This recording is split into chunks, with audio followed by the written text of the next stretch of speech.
20 জন গিয়েছেন মেয়ে দেখতে। মেয়েটা সবেমাত্র হাড়োয়া হাই স্কুল থেকে উচ্চ মাধ্যমিক পাশ করেছে, গায়ের চামড়াটা সাদা।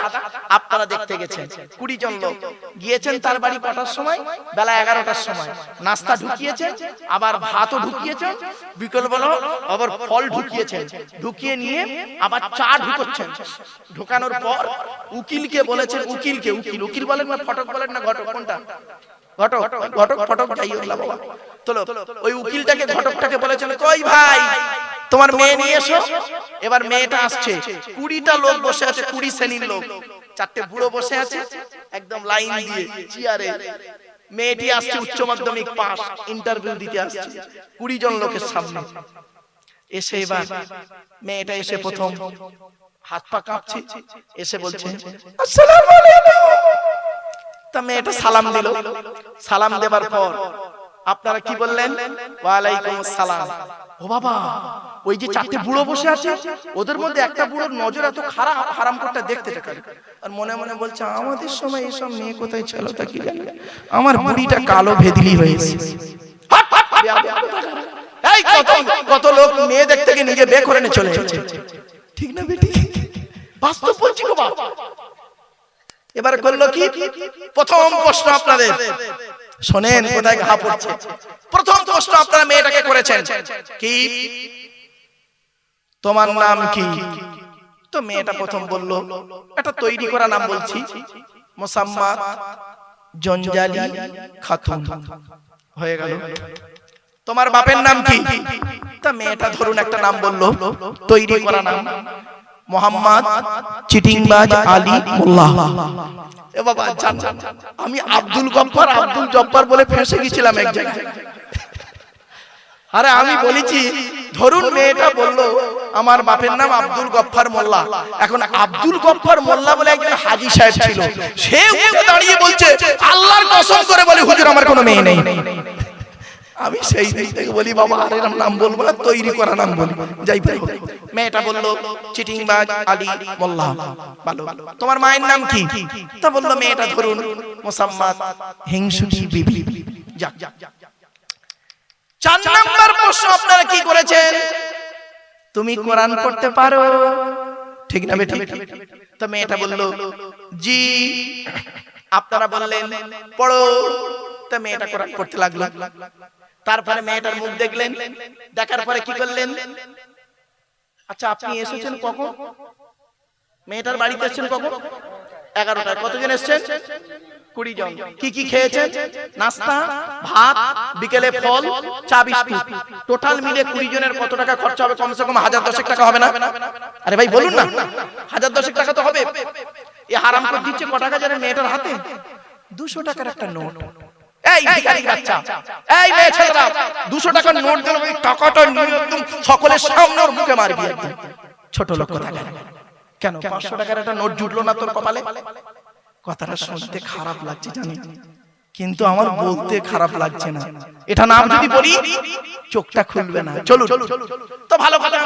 মেয়েটার কোরআন পড়া শুনলেন, বাড়ি চলে এলেন। এবার মেয়ের বাড়ির তরফ থেকে ছেলে দেখতে যাচ্ছেন, পাকা দেখা শোনাচ্ছে ফাইনাল। ছেলেকে কি প্রশ্ন করলেন? 4টে প্রশ্ন করেছেন। মেয়েকে করেছেন 4টে। তোমার নাম কি? তোমার বাপের নাম কি? তোমার মার নাম কি? তুমি কি কোরআন পড়তে পারো কিনা? ছেলেটাকে 4টে প্রশ্ন করে দেন। কি কি প্রশ্ন শুনুন। তোমার নাম কি? তোমার বাপের নাম কি? তোমরা ক ভাই বোন? তুমি কি করো? একবারও জিজ্ঞাসা করেছেন এই ছেলে কোরআন পড়তে পারো? ওযুর ফরজ জানো?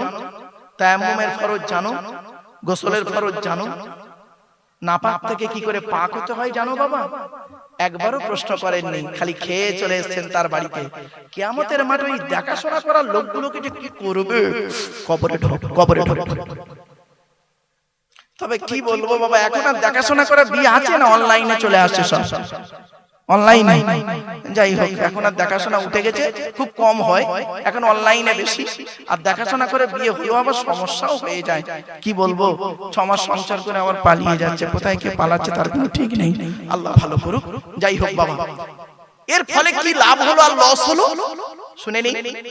মেয়ের বাপেদের মাথায় ঢুকে গেছে এখন, আমার মেয়ে এমএ পাস করুক আর বিএ পাস করুক, আমার মেয়েকে কোরআন পড়া শেখাতেই হবে।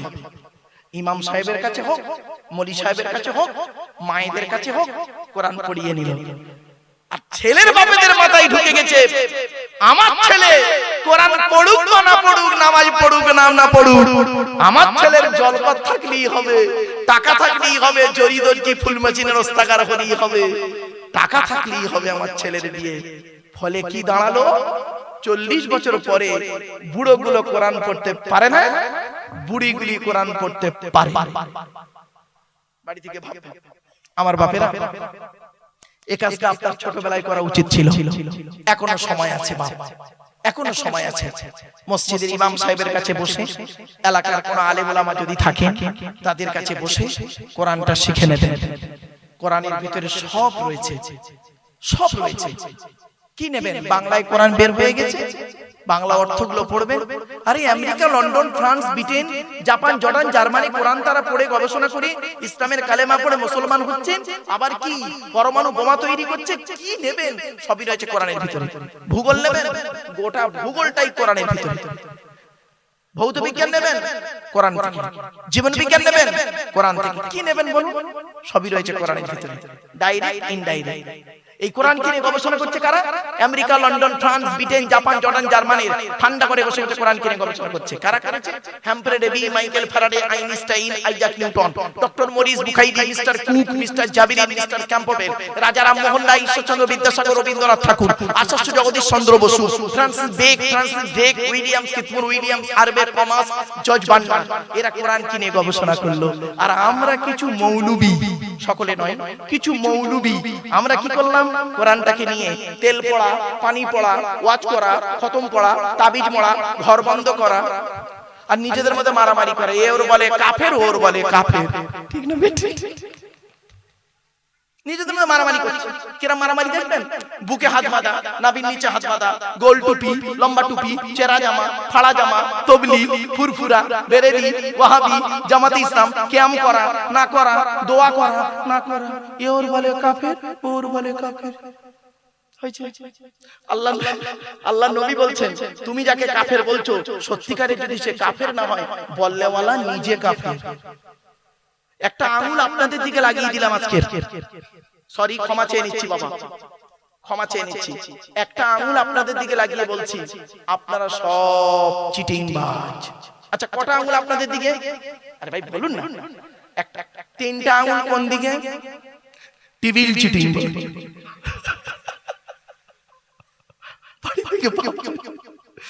আমার কথাগুলো না বাড়ি থেকে প্র্যাকটিক্যাল করবেন। অতএব মান আরাফা নাফসাহু ফাকাদ আরাফা রাব্বাহু, যে তার নিজের নফসকে চিনতে পেরেছে সে তার রব আল্লাহকে চিনতে পেরেছে। আগে নিজেকে চিনতে শিখুন। আজকের বাড়িতে গিয়ে একটা প্রশ্নের উত্তর খুঁজে বের করবেন, বালিশে মাথা রেখে, আমি কি মানুষ? কি বললাম? নিজেকে প্রশ্ন করবেন, আমি কি মানুষ? স্বামী হতে গেলে যা যা দায়িত্ব সেগুলো কি আমার মধ্যে আছে? ব্যাস। পিতা হতে গেলে যা যা দায়িত্ব সেগুলো কি আমার মধ্যে আছে? ছেলে হতে গেলে যা যা দায়িত্ব সেগুলো কি আমার মধ্যে আছে? ভাই হতে গেলে যা যা দায়িত্ব সেগুলো কি আমার মধ্যে আছে? চাচা হতে গেলে যা যা দায়িত্ব থাকা দরকার সেগুলো কি আমার মধ্যে আছে? না ভাই মরে গেছে, চাচা বেঁচে আছে, ছোট ছোট ভাইপোদের সম্পত্তি নিজের নামে রেকর্ড করে বসে আছে।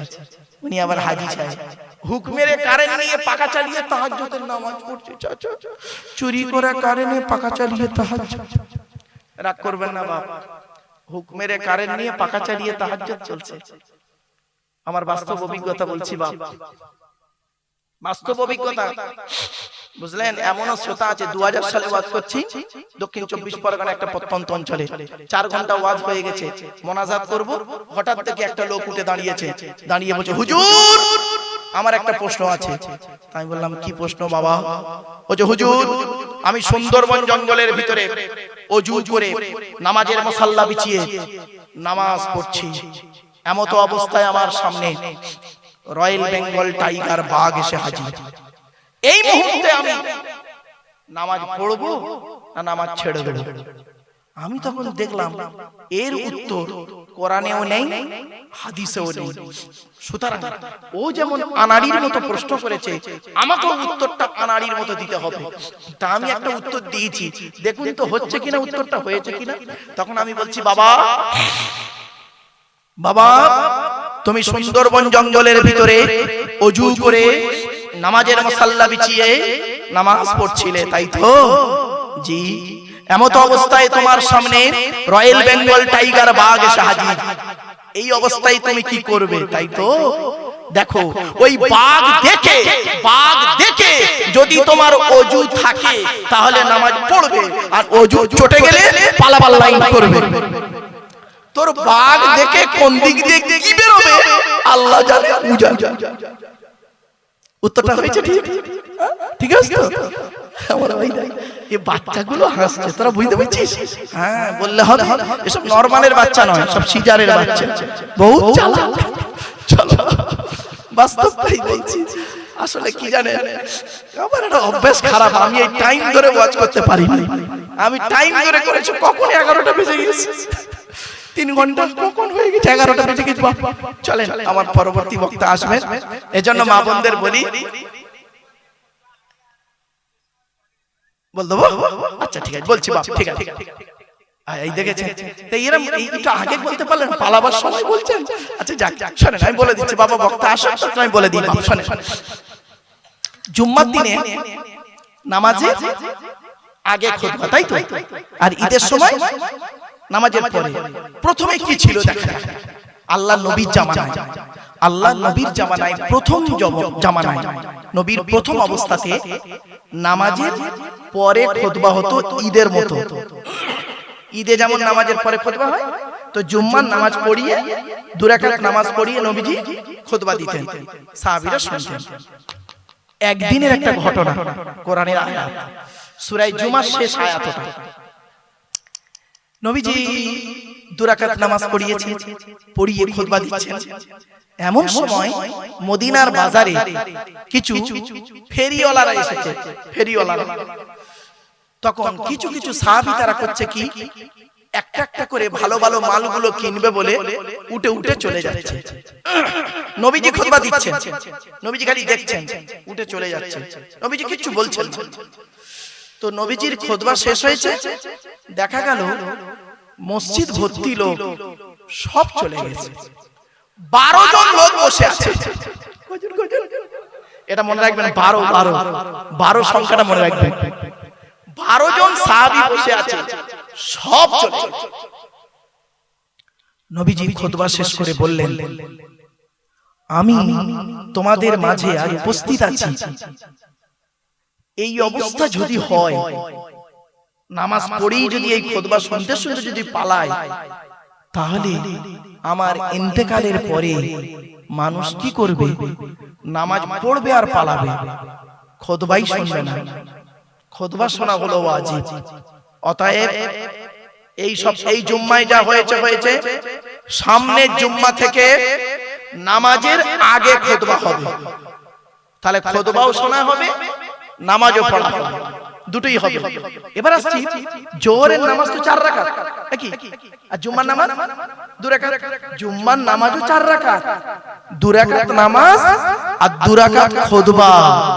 খুতবার জন্য 2 রাকাত, এজন্য খুতবা শোনা ওয়াজিব। গুরুত্ব দিয়ে খুতবা শুনবেন। অনেকে খুতবা শুনে তো অন্যরকম করে, খবরদার নয় বাবা, খুতবা শুনবেন। খুতবাতে কি বলছে একটু আন্তরিকতা নিয়ে শুনবেন, অনুরোধ করে বলে যাচ্ছি আপনাদের, কথাগুলো মাথায় রাখুন। আয়াতটা পড়ে একজন সাহাবী জিজ্ঞাসা করলেন, ইয়া রাসূলুল্লাহ, তো জুম্মার নামাজের আগে তো খুতবা পড়লেন আপনি এই সপ্তাহে, গত সপ্তাহে জুম্মার নামাজের পরে হয়েছিল, তো এই সপ্তাহে জুম্মার নামাজের আগে খুতবা পড়লেন, এটাই কি থাকবে? বলল হ্যাঁ। তো এটাই চলতে লাগলো, আজ পর্যন্ত চলে। এখন সাহাবী জিজ্ঞাসা করলেন তখন, ইয়া রাসূলুল্লাহ, তাহলে ঈদের সময় কি হবে? ঈদের নামাজের খুতবা কি নামাজের আগে হবে? নবীজি বললেন, না, ঈদ হলো খুশির দিন, সুতরাং ঈদের নামাজের যেমন পরে খুতবা হয় তেমন পরেই হবে। ঈদের নামাজটা নামাজের পরেই রয়ে গেল খুতবাটা, আর জুম্মার নামাজের জন্য করা হলো নামাজের আগে খুতবাটা। নবীজি একাই খুতবা দিচ্ছিলেন, 12 জন সাহাবী বসে আছেন, সব চলে গেছে। তাই আল্লাহ কোরআনে আয়াত নাযিল করলো কি সূরা জুমার শেষ আয়াত ওয়া ইযা রাআউ তিজারাতান আও লাহওয়ান ফাফদু ইলাইহা ওয়া তারাকুকা কাইমা কুল মা ইনদাল্লাহি খায়রুম মিনাল লাহবি ওয়া মিনাত তিজারা ওয়াল্লাহু খায়রুর রাযিকিন। ওয়াইজা রাআউ তিজারাতান, তারা যখন ব্যবসায়ীদেরকে দেখলো, আও লাহওয়া ইনফাদু ইলাইহা, অথবা কোনো খেল তামাশা দেখলো, ওই দিকে ছুটে চলে গেল। কুল মা ইনদাল্লাহি খায়রুম মিনাল লাহবি ওয়া মিনাত তিজারা, নবী তুমি বলে দাও ওরা যেদিকে ছুটে গেল ওর থেকে আল্লাহর কাছে রয়েছে অনেক খেল তামাশা উত্তম রিজিক। আল্লাহু খায়রুর রাযিকিন, আল্লাহ হলেন উত্তম রিজিক দাতা। জোরে বলুন সুবহানাল্লাহ। আমার বাপেরা, এতক্ষণ আপনাদের কাছে আলোচনা করলাম, বিভিন্ন দিক নিয়ে কথা বললাম। ভাষাগত দিক থেকে ত্রুটি হলে ক্ষমা করবেন। ভালো থাকুন, সুস্থ থাকুন, মানুষকে ভালোবাসুন, অন্তরে জিলিপির কাজটা ছাড়িয়ে দিন। আর 5 ওয়াক্ত নামাজ পড়ুন, রোজা রাখুন, রমজান মাস আসছে। স্ত্রীর হকটা আদায় করুন। আল্লাহ রাসূল বলেছেন তুমি যেমন খাবে স্ত্রীকে তেমন খাওয়াবে, তোমরা যেমন পড়বে স্ত্রীদের তেমন পড়াবে। তা বলে প্যান গেঞ্জি পরাতে যাবেন না। আর স্ত্রীর প্রতি ভালোবাসা রাখবেন, স্ত্রীর সম্মানটাকে বজায় রাখার চেষ্টা করবেন, স্বামীর সম্মানটাকে বজায় রাখার চেষ্টা করবেন। অনুরোধ করে আপনাদের বলে যাচ্ছি, কথাগুলো একটু মাথায় রাখবেন। চোখ দুটো বন্ধ হয়ে গেলে সব শেষ হয়ে যাবে। মা বোনদের বলি, মায়েরা বোনেরা, পেটের সন্তানকে সুশিক্ষায় শিক্ষিত করুন। শুধু বাংলা শেখালে হবে না, ধর্মীয় শিক্ষা দিন, ইংরাজি শিক্ষা দিন, উর্দু, হিন্দি, ইংরাজি, বাংলা, আরবি, 4টে ভাষা শিখিয়ে 5টা ভাষা শিখিয়ে দিন। সাথে সাথে কম্পিউটারটাও শিখিয়ে দিন। দেখবেন আপনার সন্তানের পেছনের দিকে তাকাতে আপনার হবে না। জানেন, একটা নারী যদি শিক্ষিত হয়, একটা পুরুষ যদি শিক্ষিত হয়, একটা পুরুষ যদি শিক্ষিত হয়, তাহলে সে নিজেই কেবল শিক্ষিত হয়। একজন নারী যদি শিক্ষিত হয়, গোটা পরিবারটা শিক্ষিত হয়।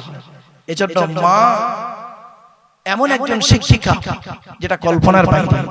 সেজন্য আপনাদেরকে আমি অনুরোধ করছি, আপনারা নারী শিক্ষার গুরুত্ব দিন এবং সমাজ সেবামূলক কাজে নিজেকে নিয়োজিত করুন। সমাজ সেবা, আপনারা জলসা দেন, সাথে সাথে আরো কিছু সামাজিক কাজ করেন, রক্তদান শিবির করেন। কেন বাবা, আপনাদের এই জলসা 2 দিন নাকি? গতকাল কি হয়েছে বাবা?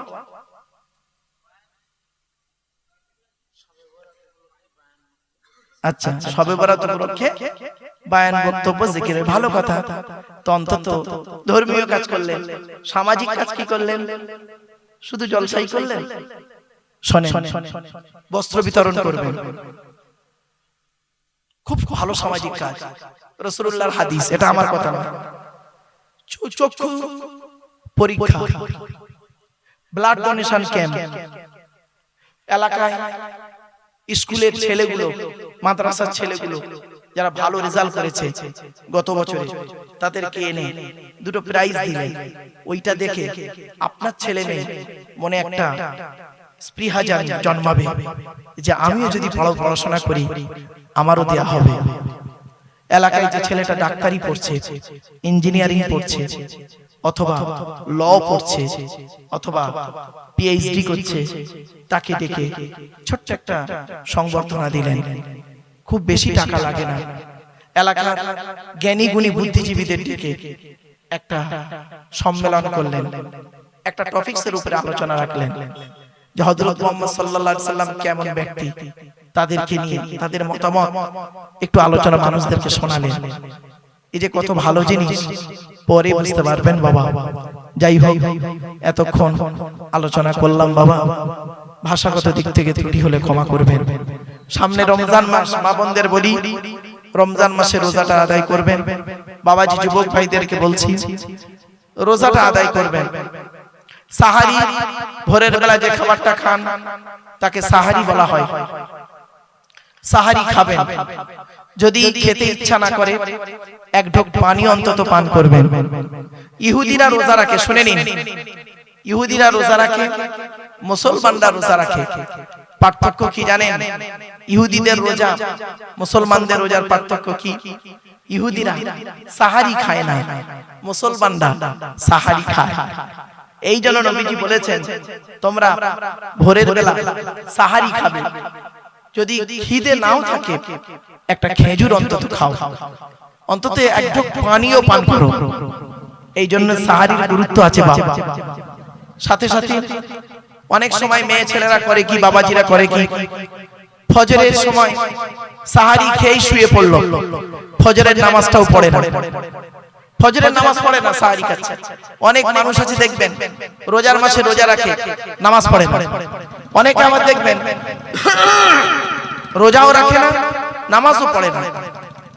ইফতারটা করার সময় ঠিক ইফতারটা করে, ইফতার করার সময় দেখবেন ইফতার করে। আমার বাপেরা, ইফতার তাদের জন্য, রোজাদারের জন্য ইফতার। খারাপ ভাববেন না, রোজাদারের জন্য ইফতার।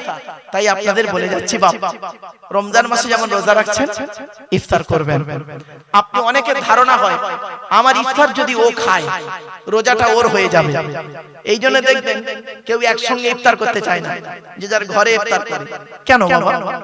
মনে রাখবেন, আপনি যদি অন্যজনকে ইফতার করান, আল্লাহ রাসূল বলেছেন একটা ঘোড়ার গায়ে যেমন লোম থাকে ওই লোম পরিমাণ সওয়াব আল্লাহ আমলনামায় লিখে দেবে। আপনি ইফতার করাবেন মানুষকে, নিজে ইফতার করবেন, অন্যকে ইফতার করাবেন। খেয়াল রাখবেন এগুলো, এগুলো ইসলামের আদর্শ। আজকে এই জিনিসগুলো আমাদের মধ্যে নেই বলি আমরা অনেক পিছিয়ে আছি। খাবার আগে দোয়া বলুন, খাবার শেষে দোয়া বলুন। খাবার আগে আল্লাহর নাম নিন, খাবার শেষে আল্লাহর নাম নিন। সবকিছু শুরুতে আল্লাহর নাম, শেষ হবে আল্লাহর নাম।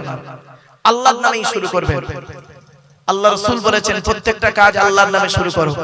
আল্লাহর নাম ছাড়া অন্যের নামে শুরু করলে ওতে কোনো বরকত হবে না, ওটা হবে লেজ কাটা।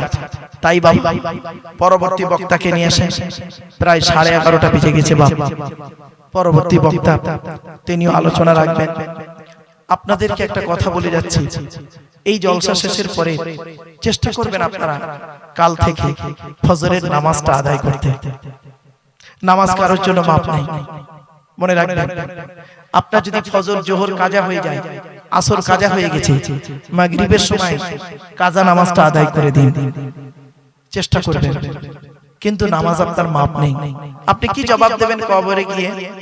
আপনাকে সৃষ্টিকর্তা যখন বলবে তুই নামাজ পড়েছিলিস, রোজা রেখেছিলিস, যাকাত দিয়েছিলিস, গরিবকে দান করেছিলিস, পিতামাতার দায়িত্ব পালন করেছিলিস, তুই দাদু হয়েছিলিস না, দাদু নাতির হকটা আদায় করেছিলিস, নানা হয়েছিলিস, নাতির হকটা আদায় করেছিস? মনে রাখবেন আল্লাহর তরফ থেকে প্রশ্ন হবে, বান্দার তরফ থেকে প্রশ্ন হবে। আল্লাহর তরফের প্রশ্নে আপনি আল্লাহর দয়ায় পার হয়ে যেতে পারেন, কিন্তু বান্দার তরফের প্রশ্নে আপনি ধরা পড়ে যাবেন, বান্দার তরফের প্রশ্নে ধরা পড়ে যাবেন। এজন্য পৃথিবীতে মানুষের উপকার করতে না পারলে ক্ষতি করতে যাবেন না। উপকার করতে পারেননি ঠিক আছে, ক্ষতি করবেন না। অনুরোধ করে বলে যাচ্ছি, হিন্দু মুসলিম কাঁধে কাঁধ মিলিয়ে চলুন, একে অপরের বিপদে ঝাঁপিয়ে পড়ুন।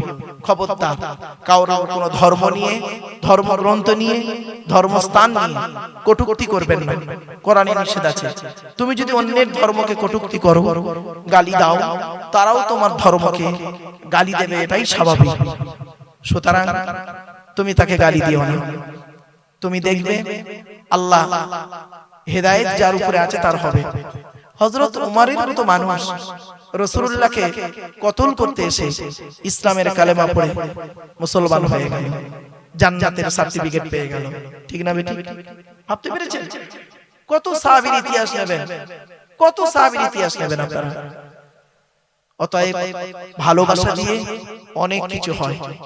মনে রাখবেন মানুষের প্রিয়জন হবে, প্রয়োজন না হয়ে প্রিয়জন হবে। প্রয়োজন আর প্রিয়জন দুটো কিন্তু অনেক তফাৎ। আমার ভাষা বুঝতে পারছেন? প্রিয়জন আর প্রয়োজন। প্রয়োজন কি হয়? যখন দরকার হয় তখন লাগে, বাকি সময় লাগে না। আর প্রিয়জন দরকারেও লাগে, অন্য সময়ও লাগে। এজন্য প্রিয়জন প্রয়োজন না। আমার কথাটা বাড়িতে গিয়ে ভাববেন, এখানে বুঝতে পারবেন না। কথাগুলো মাথায় রাখুন, একদিন আপনাকে এই কথাগুলি আপনার সহযোগিতা করবে। পিতামাতার প্রতি ভক্তি শ্রদ্ধা রাখবেন। খবরদার শ্বশুরকে প্রাধান্য দিতে গিয়ে পিতামাতাকে কাঁদাবেন না, শাশুড়িকে প্রাধান্য দিতে গিয়ে পিতামাতাকে কাঁদাবেন না, স্ত্রীকে প্রাধান্য দিতে গিয়ে নিজের বোনকে কাঁদাবেন না। আল্লাহর কাছে আপনাকে জবাব দিতে হবে। স্ত্রী স্ত্রীর জায়গায় থাক, বোন বোনের জায়গায় থাক, মা মায়ের জায়গায় থাক, মেয়ে মেয়ের জায়গায় থাক, সকলকে নিয়ে চলাটাই হচ্ছে একজন আদর্শবান স্বামীর পরিচয়, আদর্শবান পিতার পরিচয়, আদর্শবান পুরুষের পরিচয়।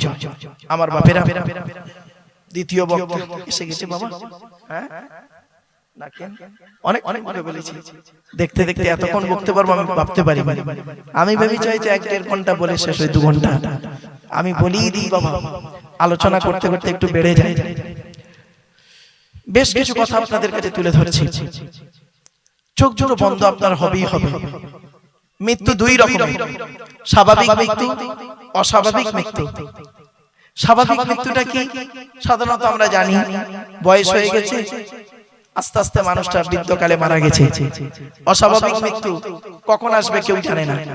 তাই আল্লাহ বলছেন, বান্দারে 5টা জিনিস বান্দা তোদের কারোর বলার ক্ষমতা নেই। কিয়ামত কবে হবে, মায়ের পেটে কি আছে, কোন মেঘে কতটা পানি বর্ষণ হবে, আর